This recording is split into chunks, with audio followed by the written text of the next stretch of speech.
ரஸ்கில் அல்வாவா? இது எப்படி செய்கிறதுன்னு பார்க்கலாமா? அதுக்கு நம்ம உடஞ்ச ரஸ்க் எடுத்துக்கிறோம்.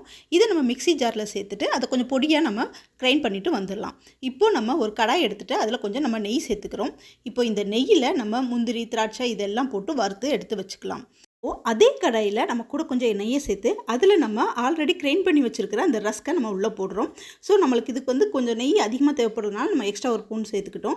இப்போ நம்ம இது சேர்த்த உடனே பாருங்கள் அதுக்கூட கலர் வந்து டோட்டலாக மாறிடுது. இப்போ அந்த டயத்தில் நம்ம பால் இதில் மிக்ஸ் பண்ணிக்கிறோம். இப்போ பாலை நம்ம மிக்ஸ் பண்ணியாச்சு. அப்புறம் இந்த பாத்திரத்தில் இருக்க பாலில் கொஞ்சம் தண்ணி ஊற்றி அதையும் சேர்த்து நம்ம மிக்ஸ் பண்ணுறோம்.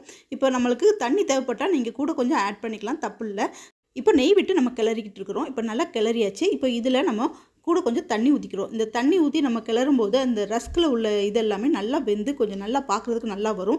இப்போ இந்த டயத்தில் நம்ம சுகர் ஆட் பண்ணுறோம். இப்போ சுகர் ஆட் பண்ணிவிட்டு நம்ம திரும்ப கிண்டும் போது அதில் கூட கொஞ்சம் நம்ம நெய்யை ஆட் பண்ணி தான் நம்ம கிண்டணும். ஸோ நம்ம நெய்யை ஆட் பண்ணி கிண்டும் போது அந்த கன்சிஸ்டன்சி பார்க்குறதுக்கு அல்வா பதத்துக்கு வரணும்.